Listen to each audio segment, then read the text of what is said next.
I'm reading 48 Laws of Power by Robert Greene. Great book, by the way. I was on rule 28, and it was pretty much about you need to be bold. To summarize it, after reading it, I was like, man, I totally agree with that. One sentence that stuck with me from that chapter, to summarize it, I'm not going to say it verbatim. The sentence says, boldness destroys the gap, hesitation builds the gap. The gap is being what you're thinking, right? When you're hesitant, you're overthinking, and you're not overthinking in a good way. You're overthinking of how many ways it could go wrong. While when you're being bold, you're not even really thinking at all. You just kind of just go ahead and do it.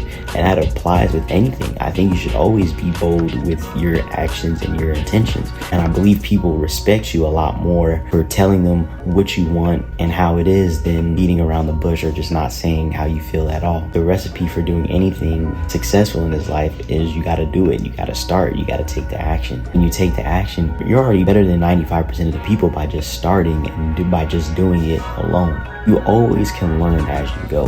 But when you're hesitant about it, time just goes by and it goes by and it goes by, and the next thing you know, it's too late, or you never have a shot of it at all. It's important to be bold because it gives you confidence. And I think a lot of people, including myself, can't deal with rejection. And the crazy part is we've been getting rejected our entire lives. We want to make new friends. Some people aren't very receptive of us. You want to go talk to a girl, guys, or girls, you want to go talk to a new guy. They're not very fond of you. It happens.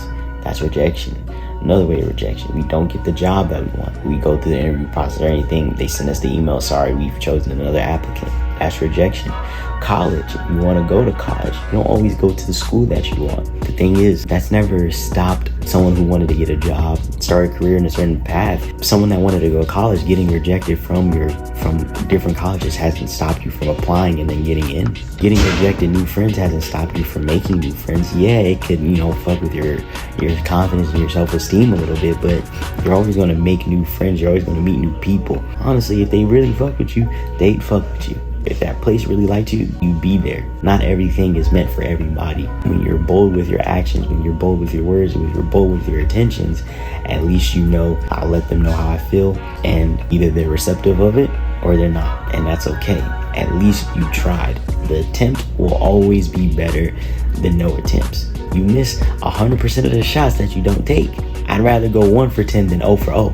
Even though I didn't miss, I ain't make nothing either.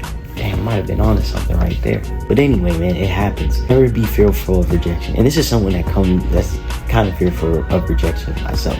I feel like over the years, my confidence has increased a lot. I'm a very confident person in myself, but sometimes it can get to me a little bit. It happens. You should always be able to take that chance, take that risk, because you never know. Your overthinking and your fears could be wrong. It could go right.